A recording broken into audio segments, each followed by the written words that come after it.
Hi guys, welcome back to Drumhead. Again, we're on another live stream today. Mike's over there. Hi Mike, how are you?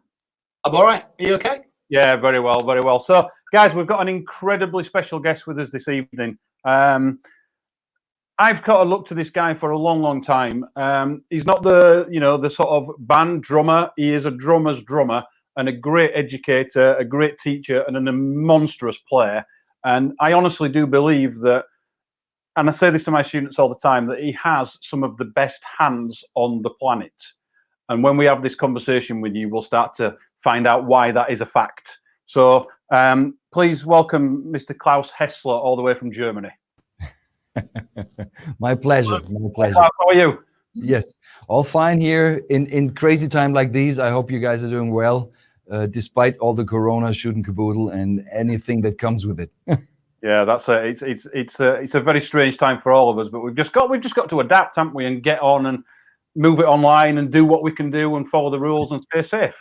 Yep, that's it. There's not much more that you can do. I think it's created some great opportunities. I think people have started looking in different directions, and I think the content because of that's out there for people trying to learn the drums. Or any instrument, I guess, is phenomenal. The amount of stuff that is out there now is incredible. You know, you've got to get through there's good stuff and there's bad stuff, but that's the same in anything. As always. But the amount of good stuff is amazing. Yeah, that's it. So we're going to jump straight in, Klaus, if that's okay with you. Yeah, bring it on. You know, we've got a lot that we want to talk to you about before we even get the questions. So as I said in the introduction there, you know, and this is, again, not just because you're here with us. I often say this to my students all the time, that if you want to look at hand technique and what hand technique should be, we often look at your stuff and go, that's how it should be done. Oh, wow. Because, you know, and again, I'm not just saying, it is something that I say on a regular basis. Go check out Klaus because his hands are immense.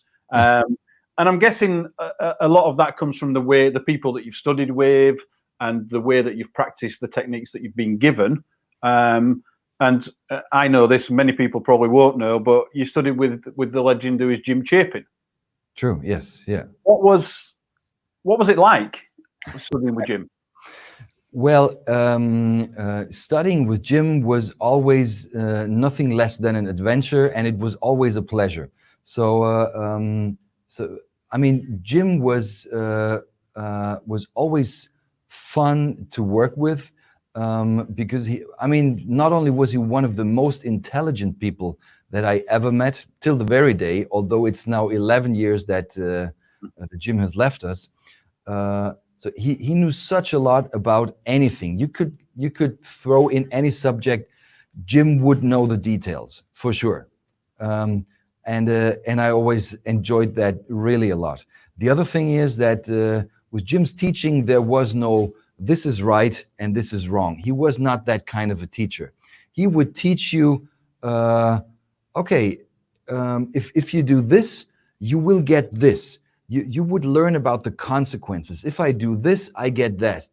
If I move this way, I will sound like that.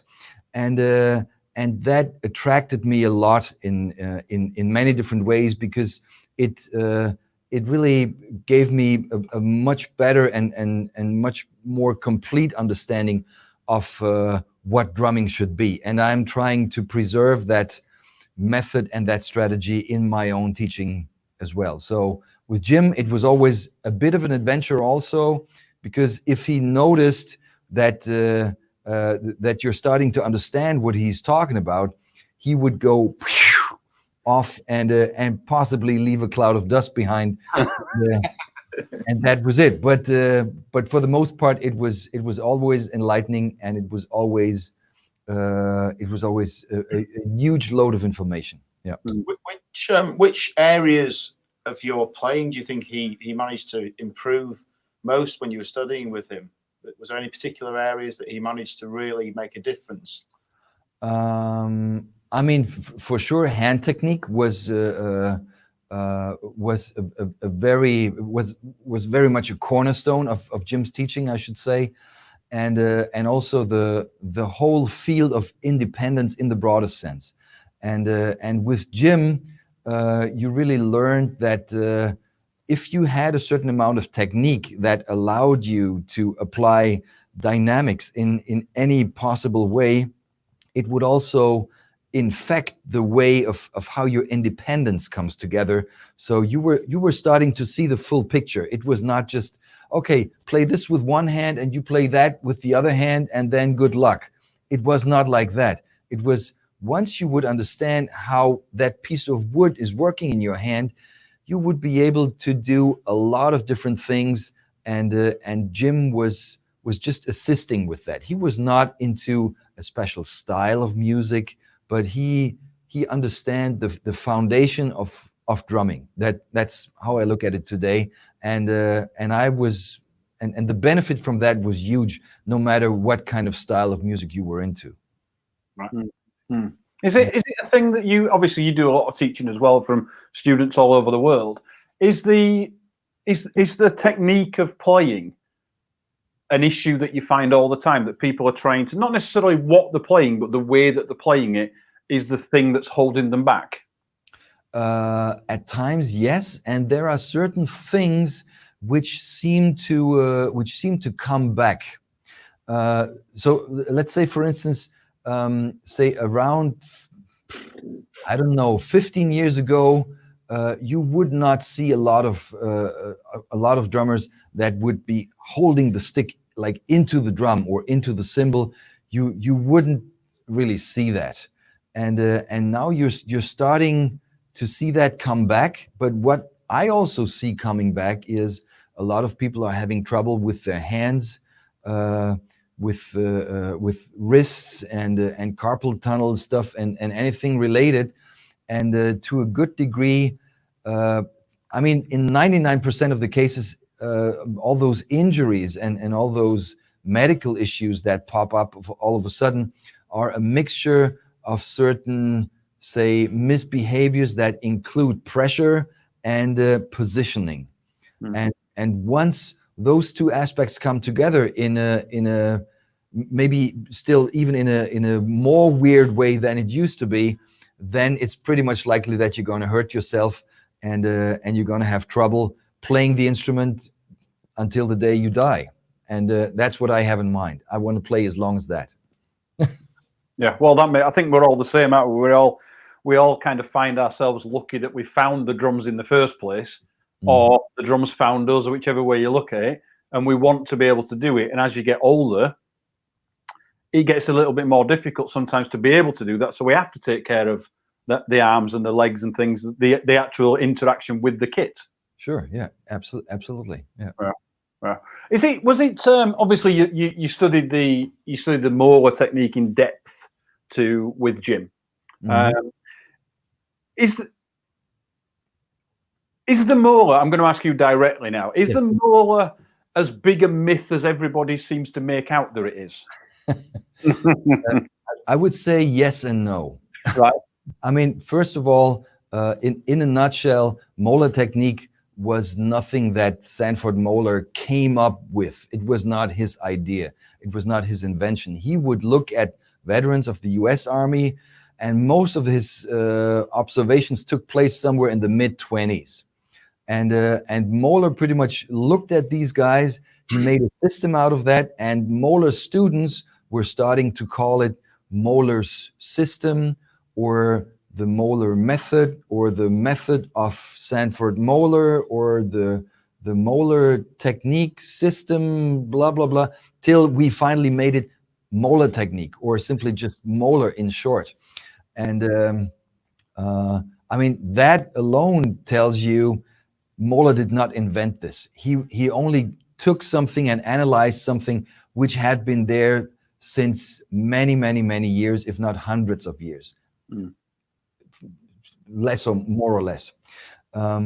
So with that in mind, it's not really a myth. It's something that that gifted students every now and then still discover all by themselves with more or less detail, let's say. A myth, I would say, yes, in terms of there are still people who are, say, more or less misinterpreting what molar technique actually is, and there are quite a couple of ways to to fool around with the technique, and that may then turn out like a myth, which is then misunderstood, like myth understood, possibly. Go on, sorry, Mike. No, interestingly enough, when you was talking there, Klaus, now I was just thinking, because sometimes when you're teaching students, based on technique or whatever, sometimes you're, and it's just my thinking, but sometimes your body finds the right way of doing it without necessarily being taught what, I mean, do you think your body can actually develop the molar technique if nobody had even taught you? If you were just moving and trying to do certain things, do you know what I mean? Can your body find the right way? I think it can. I truly think it can. And at times we are. It almost appears we are pushed towards the wrong direction. So understanding certain, say, fundamentals of technique, like discovering rebound and what it does for you and how it comes into life and how much rebound you accept and how much you don't accept and how you recycle rebound for your playing so you can play in the most effortless, fluid way you want to. That's something that you can for sure discover by yourself. But if you have a teacher that is taking you by the neck and is putting you in some different position, chances are you may not find it. And with that in mind, I would even say at times it's better for a teacher to say nothing as opposed to saying wrong things. So that's what I discovered in the meantime. Yes, but I suppose a good teacher basically just accelerates what your body can learn, maybe in its own way. A good teacher. Yes. Yeah. Okay. Is there some, Klaus? Is there some maybe on the pad there, just some sort of simple molar exercises you could show, so we can actually see the motion that you use? Sure. Yeah. I mean, one thing that I do with most every student would be just a couple of simple exercises to discover rebound and to understand how the stick is working inside your hand. So what I'm showing you now is not really molar technique per se. It's just some exercise that works from your arm with the stick in a fist. So I'm not using anything like the usual prescribed method of holding a stick. And the only thing I'm moving is my arms. So first of all, what you see here is my fingers are not working. My wrist is not working. The only thing which is working is arm and stick. And if I just stay with that movement and I relax my fist a little bit, check out what happens.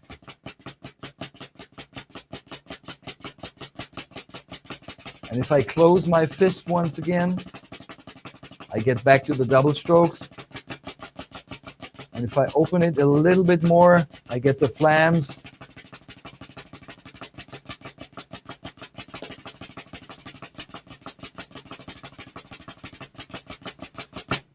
But the difference you get to see, I mean, it's not a lot. It's just I'm changing my hand from this on the double strokes to this on the flams.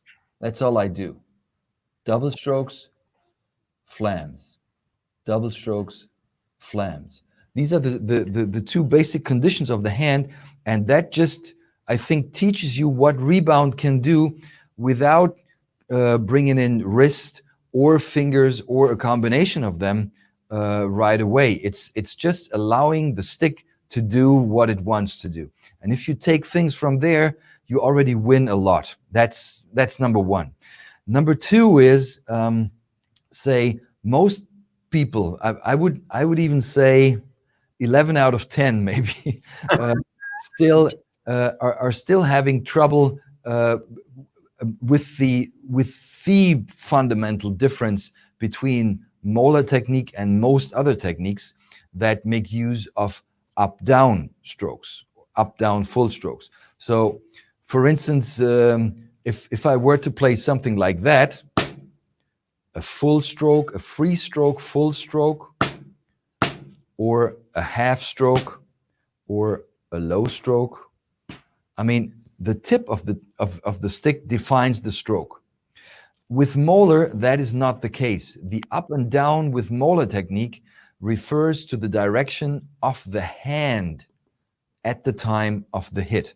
So if I were to play something like this, and I would call this a combination of up and down stroke, down, up, down, up, down, up, down, up, down, up, down, up, down.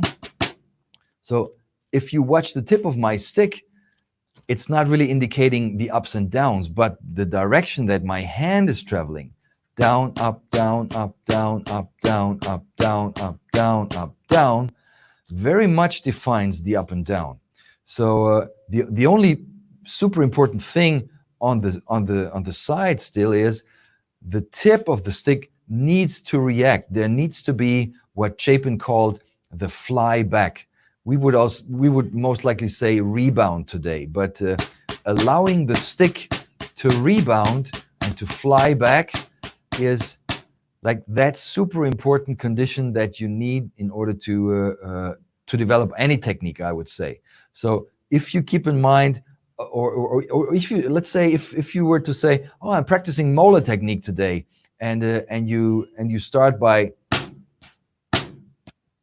doing that, I mean, that's as much Moeller technique as, I don't know, North Korea is democracy. It's not Moeller technique, right? It's something else. It's a mix of all kinds of things, but it's not Moeller technique. And these two things, not understanding rebound in the best possible way, and having say a wrong impression of how the up and down structure of strokes is coming together. I think those two things, those two aspects, are the most important cornerstones when it comes to understanding Moeller technique in its intended pure way. And once you get that down, there is no myth about it. I'm sorry. Yeah, no, that makes perfect sense. Perfect sense. Yeah, because when you play, then the tip of the stick is almost in the same place. It is, but still, I mean, the next question, which usually comes after that, is, oh, but I need to stop the stick right half an inch above the drum, because if I don't do that, I cannot play the next stroke as a soft stroke. And what I usually say is, no. it puts you to it puts things into a dimension of which stick height would be the only indicator for volume, which is not true, because the first and foremost important indicator for volume is the speed of the stick at the time of the hit. The faster the stick is, the louder the stroke's going to be, and the whip takes care of that in the most perfect way. If you use the whip, you're going to blow people away with volume. But if you just allow the stick to then simply just drop,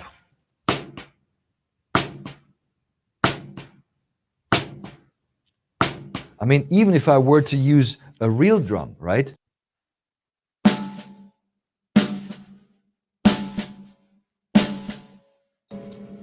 It's still a good definition and still a good difference between the loud and the soft stroke. And I would never keep the stick down, applying pressure and going into that circle that keeps you from playing the best you could be. Fascinating. It really is fascinating. You're really not holding the stick at all there. You're guiding the stick where you want it to go. Yeah. And I mean, in the beginning, it feels like you're giving up control. It feels like, oh, something has happened which I'm not in charge of, and I'm afraid the stick is doing funny things. But but it to a good amount, it's trusting the stick. You have to trust the stick, and when you control the motions, you're also in control of the sound and anything that comes after the motion. The way you move is the way you're going to sound. I mean, that's a very easy equation. And Chapin always used to say, give the stick a wish of its own. And I always like that sentence, give the stick a wish of its own. And you're that person who has to install that wish into the wood, so the wood is doing what you want it to do, and not just trying to control things in the control freakish way. It's not that. You allow the stick to do the things it wants to do, and you put that wish into the stick. That's it.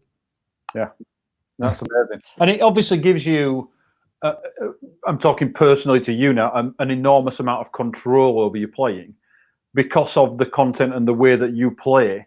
Some of the stuff that you play, you look at and you think that, that's ridiculous.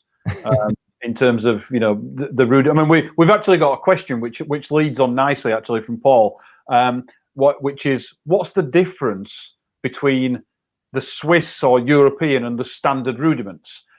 It kind of leads on because you play a lot of these things, and that's where your control and your technique really comes into its own to be able to play it. But for everybody watching, what is the difference between the European or the Swiss rudiments and then what we see on the the PAS site or something like that? Yeah, I mean, in the first place, it's important to understand that rudiments and rudimental drumming always have been a European art form. Nothing of that was invented in the US. It was something that happened in Europe, and in the meantime, I would even say, for the most part, the Swiss, or I would even say the French influence is the biggest influence in that whole, say, genre of drumming. So from a today's standpoint, it's really hard to say this is a Swiss rudiment and this is a French rudiment, because to a certain degree, the patterns were the Swiss and French drumming had some import-export relationship up to a degree where you cannot tell anymore, was this originally French or was it originally Swiss? It just switched borders so many times that you don't know anymore. But Swiss, especially the more interesting Swiss rudiments that not a lot of people are talking about, usually come with a different phrasing. They also come with different structure, which many times is giving hints towards quintuplet phrasing. And quite some of the traditional Swiss French rudiments are usually not included in the list of 40 PAS patterns.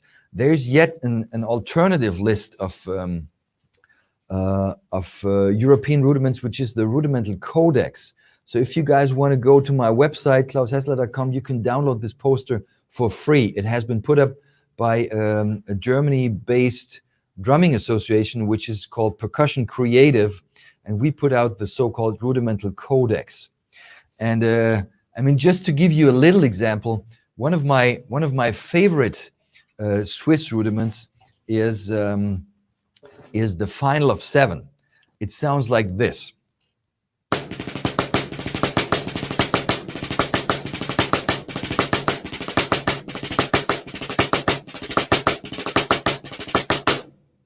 So as you may have noticed, it's sort of difficult to find out about the grid, which is really underneath the notes. So if you think of quintuplets,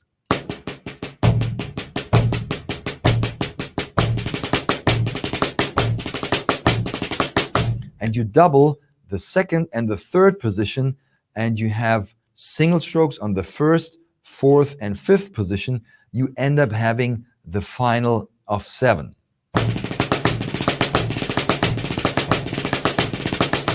So in a in a more traditional setting, played on a snare, it could, for instance, sound like this.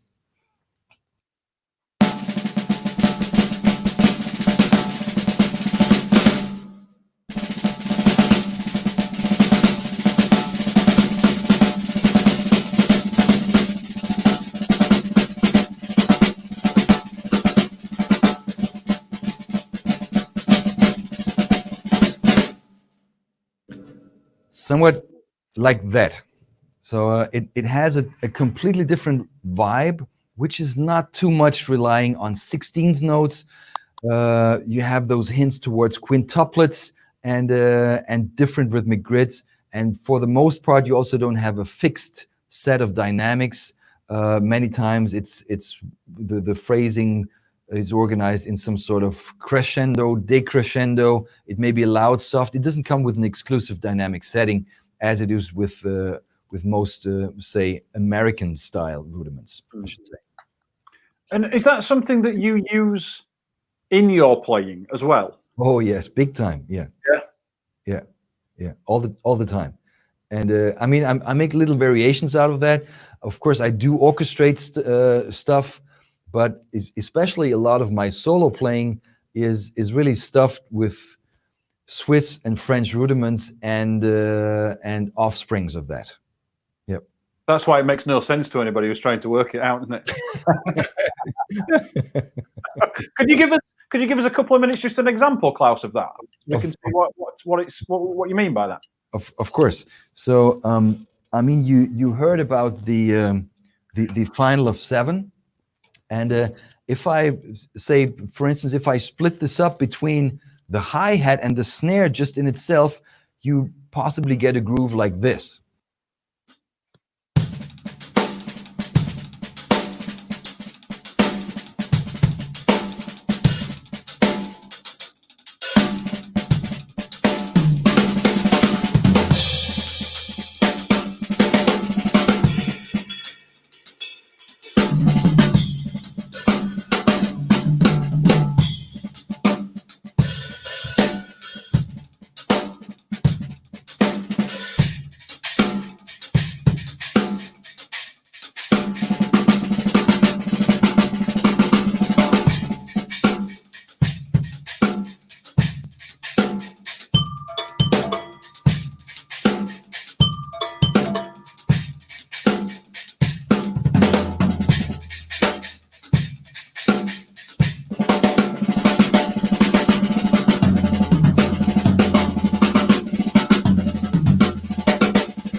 Wow. and is that just using the same rudiment, just orchestrating it around the kit? I was almost strictly using finals of 7 here. It was always it was always that kind of basic thing that I showed you in the beginning.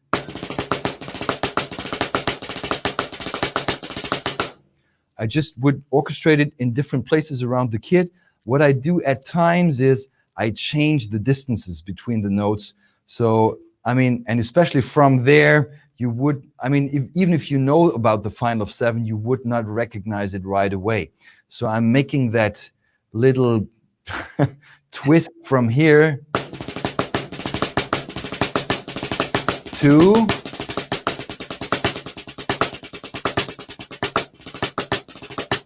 so what I actually do is I'm changing from quintuplets that double the 2nd and 3rd position to a septuplet phrase or a group of 7, no matter how you, depending on how you look at it, from quintuplets to septuplets.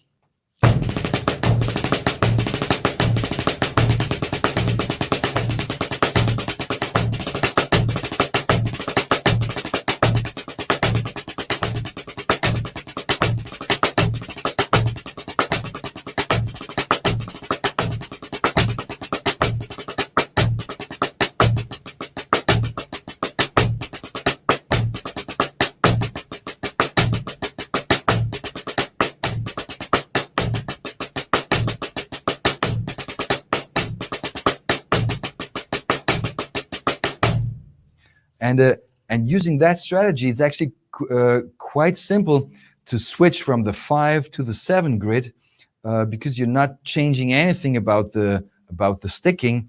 It's just one consistent organization of right and left, and you only change the distances between the notes. Picking a Swiss or French rudiment then makes the whole thing even more interesting, because not a lot of people know about this background, so it may sound like super weird, and nobody really knows how to take that.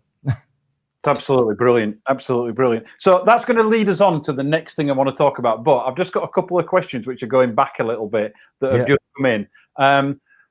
Raymond wants to know, is the molar technique mainly used for accents? The short answer is yes. So the only thing I would clarify further is if you're looking into, say, an organization of soft and loud strokes in a certain order, molar technique always is super helpful. If you only look into something which has notes of a like-sounding volume, you don't need any molar for that. You would need fingers or wrist or a combination of that. But molar, in terms of using the wave-like motion of the whip, that's always the key thing for accents. Yeah, so basically the answer is yes. Yep. Perfect. And then there's one question, Klaus, which is quite off topic, but I think this is somebody who likes your style. And Paul wants to know, how do you plait your beard? Well, I have like a little metal thingy with pigeon poo, and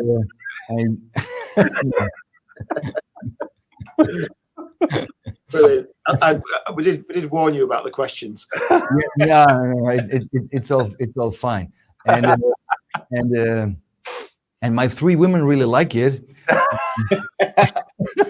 It works. So, on that note, thanks for your I'm cutting it off every morning, but it keeps coming back. So by the evening, it's like this. And now back to being serious. Yes, I do that. I do it myself. Yes, and my wife likes it. Yes. Right. Let's get back to the actual drumming job. And what you just did there leads on to the thing that I've heard you talk about quite a lot, which is this collapsing of a rudiment, so collapsed rudiments. Yeah. Can you? Obviously, you're really into this because it's something that you do quite a lot. And it sounds fantastic, but what exactly do you mean by that? I mean, first of all, it needs to be said that collapsed rudiments, or collapsed rolls, as Chapin used to call it, he was describing the aspect of changing the distances between the notes of a sticking, but not changing the right-left order. So that as a definition is already fine. You may want to use a rudiment to change distances between the notes. You may want to use any organization of right, left, loud, soft, and change distances in order to use the same sticking but create something else. So let's say if you were to take an example, a very easy example, which is pretty complicated, and I'm not kidding, and you will notice what I'm talking about. If you look at this as a rudiment, and let's say you were to play this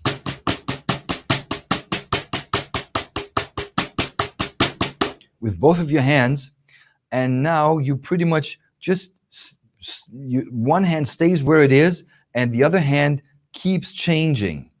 So you move from here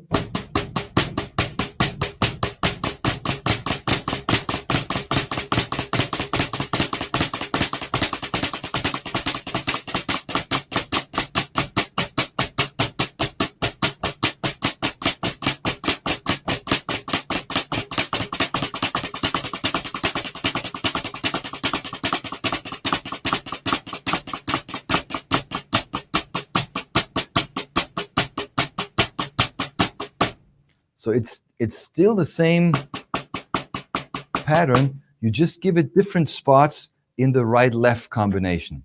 So understanding that is, I mean, from a conceptual standpoint, pretty easy to understand, but it's not easy at all. And what I learned for myself is that this exercise did a lot to me in terms of looking into the different combinations that two strokes of right and left can have to each other. So it sheds a completely different light, for instance, on any sort of flam combinations. So with some of the weirdest combinations being the grace note being an accent and the main note being soft, as opposed to this being like a more or less standard flam, and now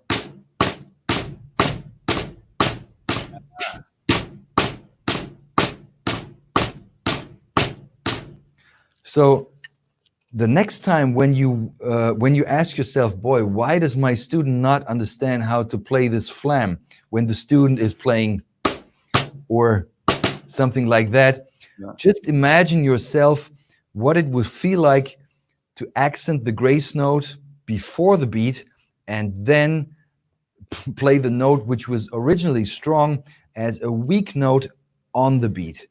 And when you manage to do that, or when you try to do that, you will feel how your student feels when she or he is trying to play flams. I think you're definitely right. Just thinking about it. I'm just thinking about it. Yeah. But aside from that, I mean, you can do those collapsed and on the other side also the expanded versions with pretty much any rudiment. So you may discover some which you didn't think about before. Say, for instance, I mean, most anybody would find out about the relationship between a paradiddle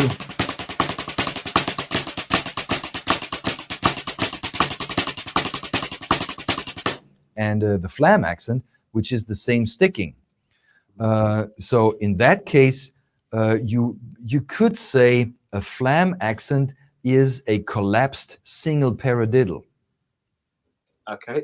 Does that make sense? It clicks, right? I think Mike's about to have a meltdown. Okay, so in the very same way, you could say hand-to-hand triplets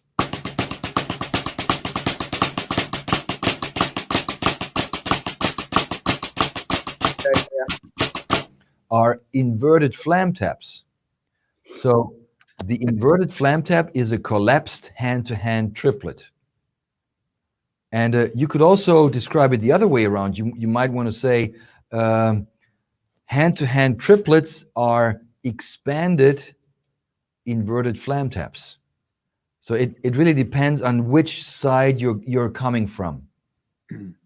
Yeah. Yeah. So when you're doing those, is one hand doing the same thing and the other hand's moving away in the timing, or are they both? In that case, for instance, I mean, I should rather say you have to understand about the different callings on the on the road. Let's say you were to start with the triplets. The next station would be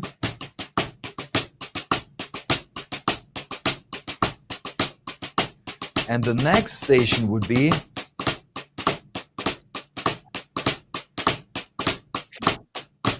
and finally this.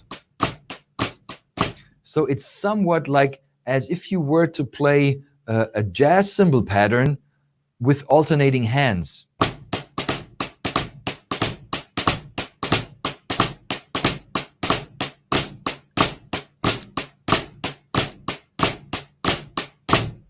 And this is also where things are starting to click into each other, because the inverted flam tap, I mean, that's a phrase that that you don't find a lot in American rudimental drumming, especially say, traditional American rudimental drumming, you don't find a lot of inverted flam taps. But the inverted flam tap, structure-wise, with some extra added, say, a special interpretation, would possibly sound like this.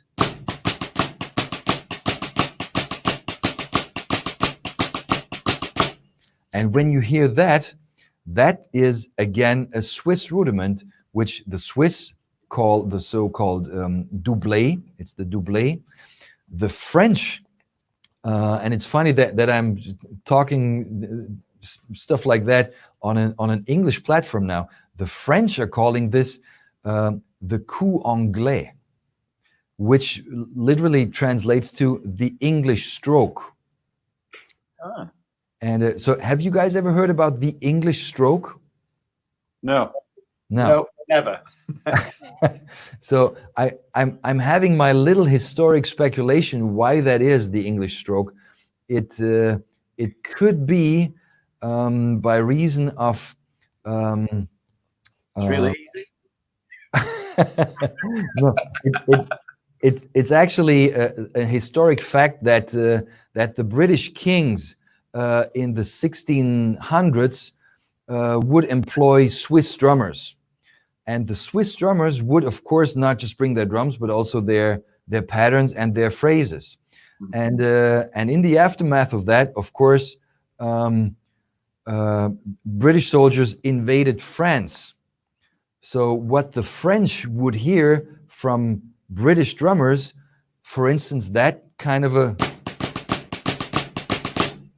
the French would then think, oh, that's must be British soldiers. so they most likely they called it the English stroke for that reason. So you're saying we stole it, basically? Who knows? Who knows? Who knows? But yeah, I'll take that. There's a question actually. You'll have to forgive my pronunciation. I think it's Fabio from Brazil. Asks, is there a book of collapsed rudiments that you know of? There is one. It's in my computer, and I'm trying to finish writing it as we speak. But all of that and much more is going to be in there. It's and I'm getting things into final shape now these days, and so I hope I'm going to be ready somewhere by late summer, early fall. And we're on a pretty good track. Yeah. I look forward to seeing that one, Klaus. That looks as though it's going to be absolutely amazing. Thank you. But actually, the concept of that is actually quite simple, isn't it? If you think about the amount of stickings and they're just slightly moved, it's actually really simple. I guess actually trying to play it's much more difficult than the concept of it. Absolutely, and so you learn about the relationship between certain rudiments, like you understand that. A paradiddle diddle, for instance, is or the other way around. The pada fla fla is a collapsed paradiddle diddle, or the other way around. It's the same sticking. Oh, okay, yeah. In the same way as a 5-stroke roll variation is, or the other way around. The single flammed mill is a collapsed 5-stroke roll variation. For instance, yeah. So there's actually quite some overlaps, which makes one rudiment transform into another by using the concept of collapsing or expanding. But there's also ways to discover new rudiments which are not out there. And a very simple example, by the way, would be a collapsed paradiddle diddle. That was one of Chapin's favorites that he used a lot, and it's quite simple to understand. So I use it quite frequently if I get questions like these. The paradiddle diddle, of course, would be this.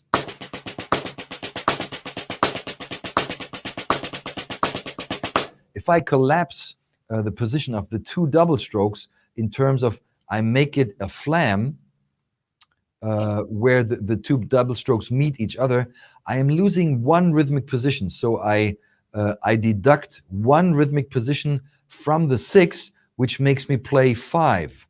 So the paradiddle diddle And now moving into the collapsed Paradiddle Diddle.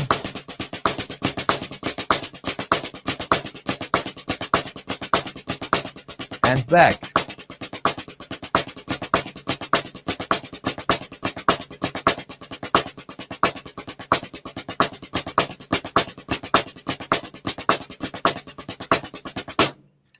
So saying that, you can make this also a pretty intelligent way to create interesting groups of 5 that you can play with your hands. You can use it as an ostinato. You can play it with your feet.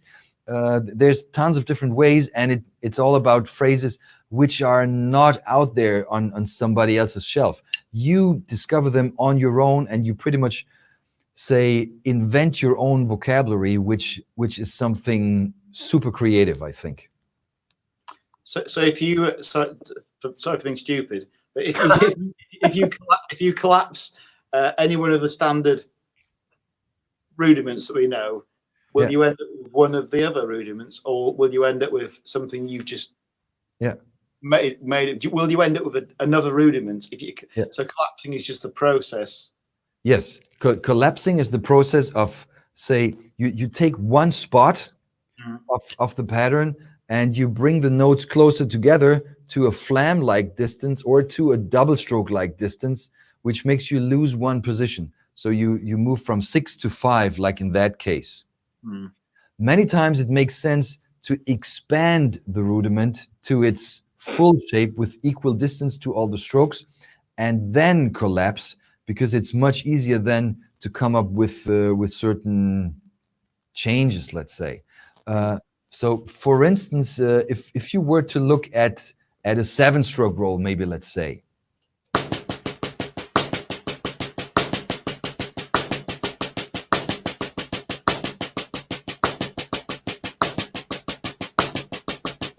like an expanded 7-stroke roll with even distances between all the notes played. If I now collapse the pattern between the first and the second double stroke, I get something like this.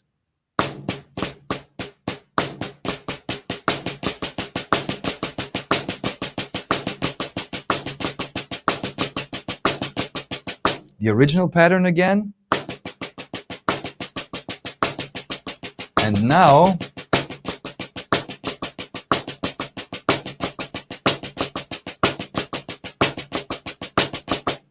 which may automatically remind you of, say, possibly something like this.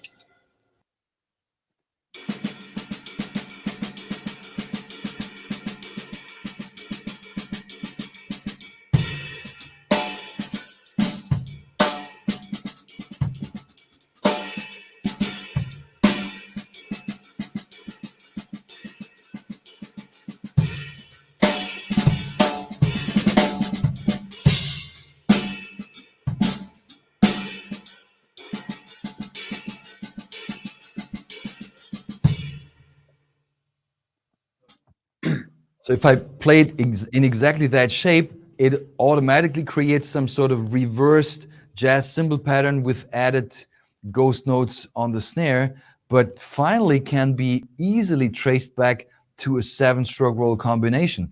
So what I'm also saying here is that this sheds a completely different light on the importance of understanding rudiments, because it really shows you how important it is to understand that foundation of drumming, because better awareness of that also takes you towards totally unexpected vocabulary and unexpected, say, aspects of methodology also, which is a very important step in the teaching of all of this.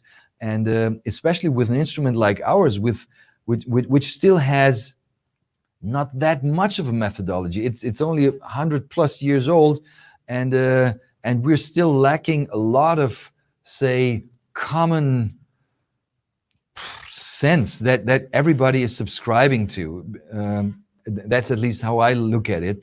And from what I see, collapsing and expanding patterns, no matter if you're taking a super complicated pattern or something which is extremely easy, really changes a lot about the way how you understand and digest certain phrases and patterns. Yeah, well, just hearing you explain that, it's making me want to delve into it and actually kind of start to understand it, because I've kind of, in honesty, sort of looked at it before and just gone, well, I don't know.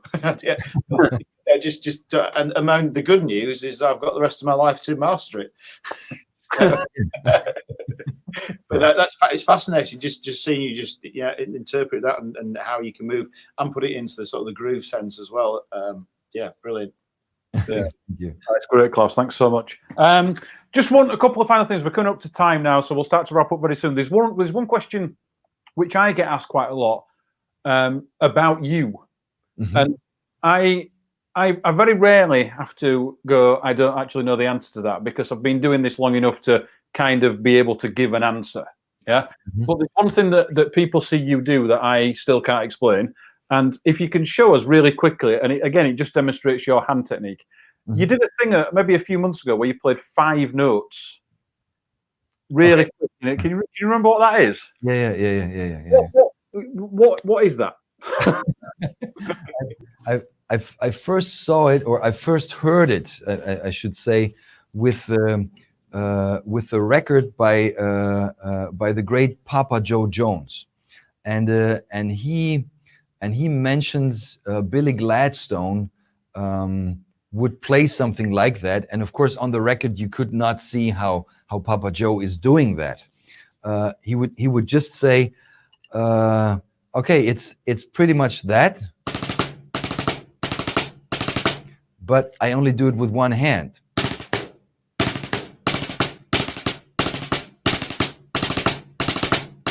Two hands.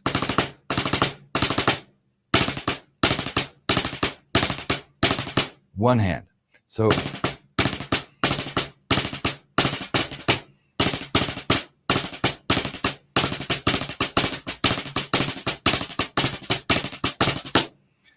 it's actually I mean, in the first place, it's a fake. It's a controlled buzz, if you will. Chapin used to call it "you open the buzz," but what it finally comes down to is 2 important ingredients. First of all, I'm using my middle finger to control that. I'm not using the forefinger to control the buzz.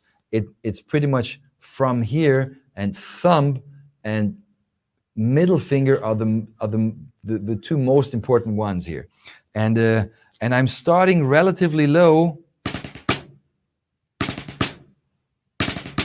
and from there I add a certain amount of pressure, and I try to open that up as much as possible, so it sounds like.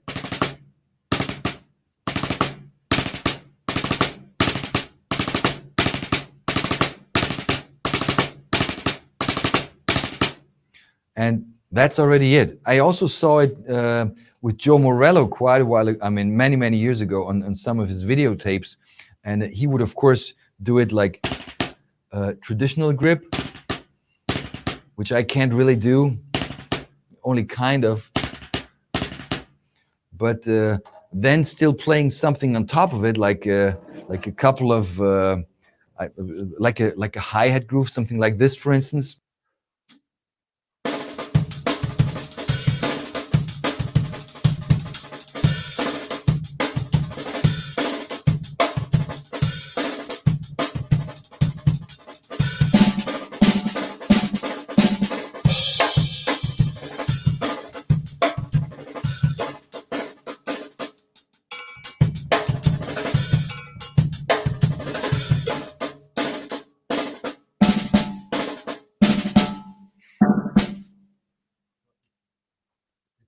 It's really not that much of a secret. It's you just control the bounce, and you try to open the buzz as much as possible, which ends up like playing those 5 notes. That's already it. Brilliant. Nice. Yeah, sounds really easy. I'm just going to practice that. Yeah. Fantastic, Klaus. No, that's great. That's great. Actually, there's a pill you need to take, and you can have it in my online store. Yeah. If only. So there's just a few minutes left, Klaus. Now we want to try and wrap up. Keep it. We don't want to take too much of your time. One thing, just to finish with, I noticed that you've got quite a lot of different tonal aspects to your kit, as well as just sort of the drums themselves. Mm-hmm. Do you just want to play for a minute and just show off some of the sounds and things and the orchestrations and things that you use with the cowbells? I know you use cowbell on your feet and chimes and things. Just finish just for a few minutes, then we'll wrap up and then we'll let you carry on with your day. Yeah, sure, of course. Let's see what we got here.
Fantastic.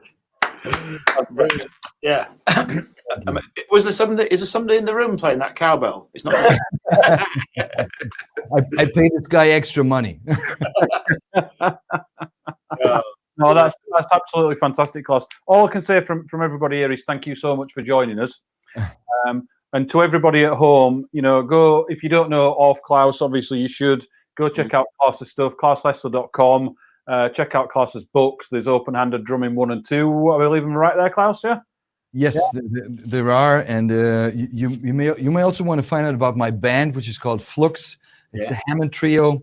So we're out with our new album On Earth, just in March before Corona kicked in, and it's also available on Spotify and iTunes Music and Amazon Music.